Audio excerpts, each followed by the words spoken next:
Okay, question number 7th, कोई एक जना पढ़ना प्लीज इसे। A person running at the rate of 5 km per hour in still water take thrice as much time in going 40 km upstream as in going 40 km downstream. ठीक। Find the steep. अब इसमें इस तरह के questions में students बहुत ज़्यादा confuse होते हैं ये दो वर्ड्स को लेके, down stream up stream. Down stream में स्पीड ऑफ बोट और स्पीड ऑफ स्ट्रीम प्लस होगी कि माइनस होगी, दोनों अपोजिट होंगे कि सेम डायरेक्शन में होंगे, वगैरह वगैरह। तो पहले मैं ये चाहता हूँ कि अगर आपको ये चीज़ पता है, इन दोनों वर्ड्स का डिक्शनरी मीनिंग पता है, तो प्लीज़ मुझे बताएं डाउन स्ट्रीम का मतलब क्या होता है और अप स्ट्रीम का मतलब क्या होता है। कोई भी ज्ञान बताओ। से डाउनस्ट्रीम जब पानी का फ्लो नीचे की साइड हो और अपस्ट्रीम जब ऊपर की साइड हो। नीचे की साइड हो तो डाउन स्ट्रीम, ऊपर की साइड हो तो अप स्ट्रीम। ओके, राम। इससे यही होता है कि अगर नीचे की तरफ पानी का बहाव हो तो डाउनस्ट्रीम और ऊपर की तरफ हो तो अपस्ट्रीम। ओके, देखो डाउन स्ट्रीम जैसे उसमें ऐसा आप समझ पा रहे हो, डाउन मतलब नीचे जा रहा है पानी, वो ठीक है। इस तरह से अगर आप समझना चाहो तो इसे समझ सकते हो। लेकिन ये डाउन स्ट्रीम जो है, इसमें जो सामने वाला बोट चला रहा है उसकी स्पीड स्ट्रीम की स्पीड के हिसाब से आपको कैसी लेना है ये समझना है। ओके, तो डाउन स्ट्रीम में क्या होता यस। है, जिस डायरेक्शन में आपकी बोट जा रही है उसी डायरेक्शन में स्ट्रीम भी है। ठीक है, आया समझ में? मतलब ये यस सर। स्ट्रीम है, लहर है, Yes, sir. तो दोनों का डायरेक्शन कैसा है, सेम है। तो इस केस में क्या होगा, आप खुद ही सोचो।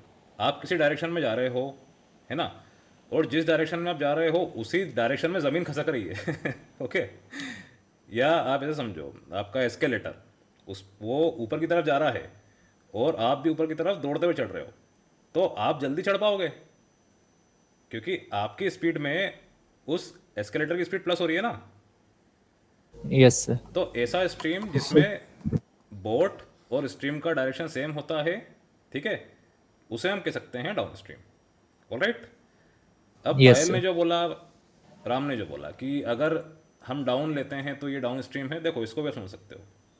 अगर आपकी बोट मान लो इस तरह की लहर है, उसमें नीचे की तरफ जा रही है, ठीक है, तो आपको स्पीड बढ़ाने की ज़रूरत नहीं है क्योंकि जब स्लोप ऐसा होगा तो बोट ऑटोमेटिकली आगे जाएगी ना।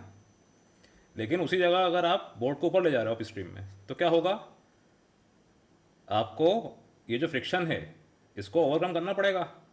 तो यहाँ पे स्पीड क्या होगी, नेगेटिव हो जाएगी क्योंकि स्ट्रीम इस डायरेक्शन में है, बोट इस डायरेक्शन में जा रही है। ऐसे आप समझ सकते हो। ये सही तरीका नहीं है वैसे, बट समझने के तौर पे ये ठीक है। Clear? Any doubt? Yes sir. Yes, sir. अभी आप ये समझो कि ऐसा स्ट्रीम जिसमें बोट और स्ट्रीम की डायरेक्शन सेम होती है उसे हम डाउन स्ट्रीम कहते हैं। जहाँ पे बोट और स्ट्रीम की डायरेक्शन अपोजिट होती है उसको हम कहते हैं up stream. Clear? Very easy. Yes sir. Yes, yes. sir. अब यहाँ पे क्या दिया है आपको, 5 kilometre per our in still water. ये क्या है, ऑब्वियसली स्पीड ऑफ बोट, सीधी सी बात है ना। तो given speed of boat is equals to 5 kilometre per hour. Let the speed of stream be x kilometre per hour. ठीक है, तो डाउन स्ट्रीम की स्पीड कितनी हो जाएगी Mayank? Y kilometre per hour. नहीं नहीं, वाई कहाँ है, 5 और एक्स है ना, 5 + x। अच्छा वैसा, हाँ। वाई लेने की ज़रूरत क्या है, आप वाई लोगे फिर उसको 5 + x से इक्वल करोगे, क्यों करना है ऐसा, 5 + x सिंपल। ठीक है, अब प्रतीक मुझे आप यस। ये बताओ कि अप स्ट्रीम की स्पीड x - 5 होगी कि 5 - x होगी? Sir, X minus 5. x - 5 होगी। राम?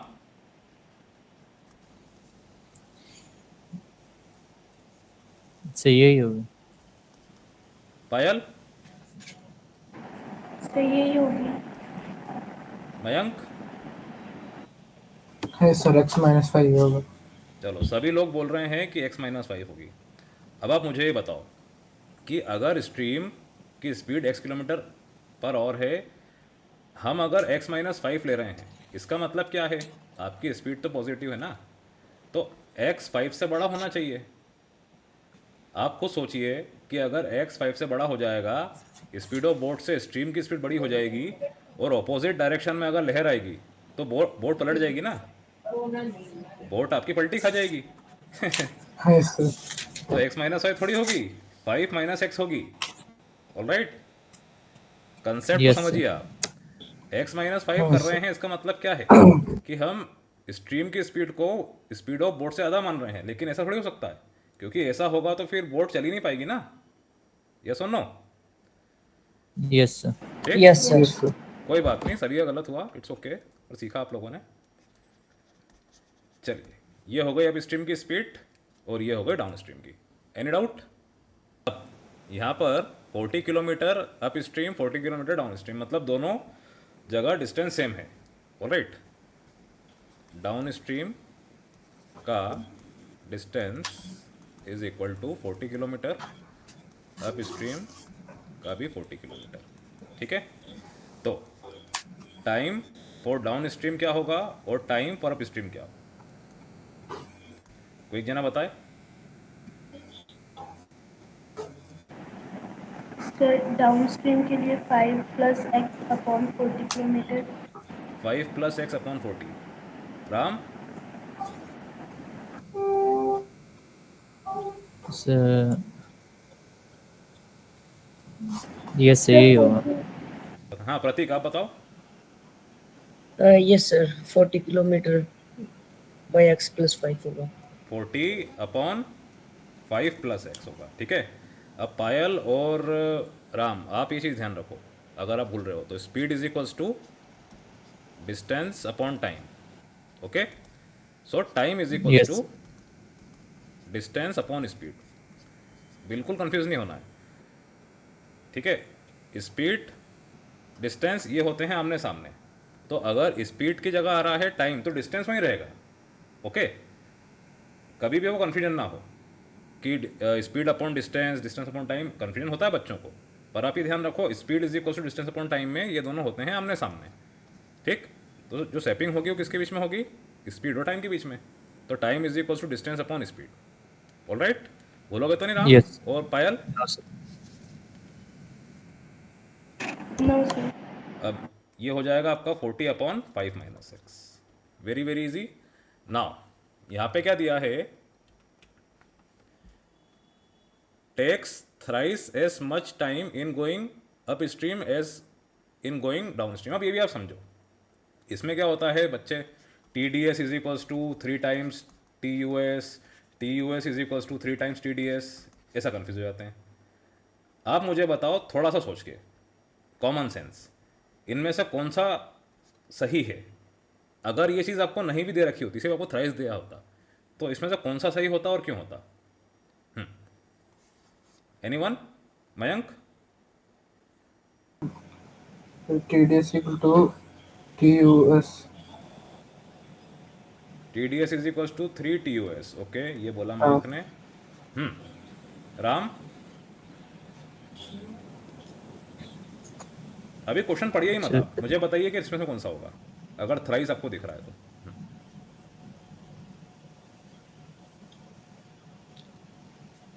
सर नीचे वाला। राम ने कहा ये होगा। अरे, सब अलग अलग आंसर दे रहे हैं। पायल? सर नीचे वाला। प्रतीक? सर नीचे वाला। ओके, नीचे वाला क्यों होगा? मेजोरिटी बोल रही है, बताइए। सर क्योंकि अप स्ट्रीम की अगर स्पीड ज़्यादा होगी बोट से तो फिर बोट पलट जाएगी। नहीं। पायल, नीचे वाला क्यों होगा?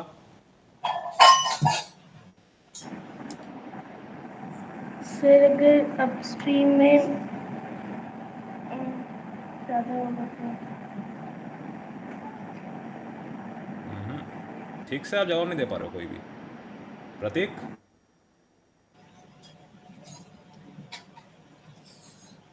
सर डाउन स्ट्रीम और अप स्ट्रीम को सर ये इक्वल आ जाए सर, इसलिए नीचे वाला ले नहीं लो। नहीं नहीं, अरे कैसा आंसर है। आप देखो, अप स्ट्रीम और down stream, obviously down stream की स्पीड क्या है, 5+x। अगर 5+x है तो ये क्या होगी, अप स्ट्रीम की स्पीड से ज़्यादा होगी, या सुन नो, जो कि है Yes, 5 sir. माइनस एक्स, है ना। तो स्पीड और टाइम क्या है, एक दूसरे से इन्वर्सली रिलेटेड। ओके, तो अप स्ट्रीम का जो टाइम है वो क्या होगा, डाउन स्ट्रीम के टाइम से ज़्यादा होगा ना। अरे आप अभी उससे ही याद करो, आपने जो एग्जांपल मुझे दिया, जिस तरह से मुझे समझाया आपने, अप स्ट्रीम मतलब ऊपर आप जा रहे हो, तो ऊपर जाते वक्त बोट पे ज़्यादा प्रेशर आएगा ना, ज़्यादा जोर आएगा ना चलाने में, चढ़ाने में। तो Yes, sir. चलाना भी है चढ़ाना भी है चोटी पे है कि नहीं। और आप ऐसा भी समझो कि अगर डायरेक्शन अपोजिट है स्ट्रीम का बोट का, तो भी स्ट्रगल ज़्यादा करना पड़ेगा, तो इसमें टाइम ज़्यादा लगेगा ना, कि नहीं। ठीक, तो इसका टाइम ज़्यादा है, इसीलिए Yes, मतलब क्या sir. है, जिसमें टाइम कम लग रहा है उसका ये 3 टाइम्स है। ठीक है, very easy. Yes, sir. TDS में टाइम कम Yes. लग रहा है, Yes, तो sir. ये कम टाइम मल्टीप्लाइड बाय 3 मतलब ज़्यादा टाइम मतलब इसका। ऑल राइट बेटा, Yes, sir. बस हो गया सॉल्व, हो गया Yes, बच्चा sir. इसमें। तो 40/5 minus x is equals to 3 into 40/5+x। Any doubt, 40 and 40 cancel, so 5+x is equals to 15 minus 3x, very easy. So 4x is equals to 10, so x is equals to 10/4 means 5/2 means 2.5 kilometre per hour. Okay बेटा, Yes, Yeah. sir. ये है speed of stream. अब आप देख लीजिए, speed of stream जो है वो क्या है, स्पीड ऑफ बोट से कम है ना। स्पीड ऑफ बोट कितनी थी, Yes. 5 थी। तो हमने शुरू में ये लिया था, आपको जो मैं समझाया था कि एक्स इज ग्रेटर देन 5 होता है, इस वजह से होता है। Any doubt, No, sir. No, very sir. Easy. अब ये क्वेश्चन एग्जाम में Yes, आता, sir. भूलोगे तो नहीं आप, No, No, sir. sir. बहुत No, हार्ड लगता sir. है बच्चों को, ये आपको इजी कर समझा दिया मैंने। चलिए नोट डाउन कर लीजिए प्लीज़।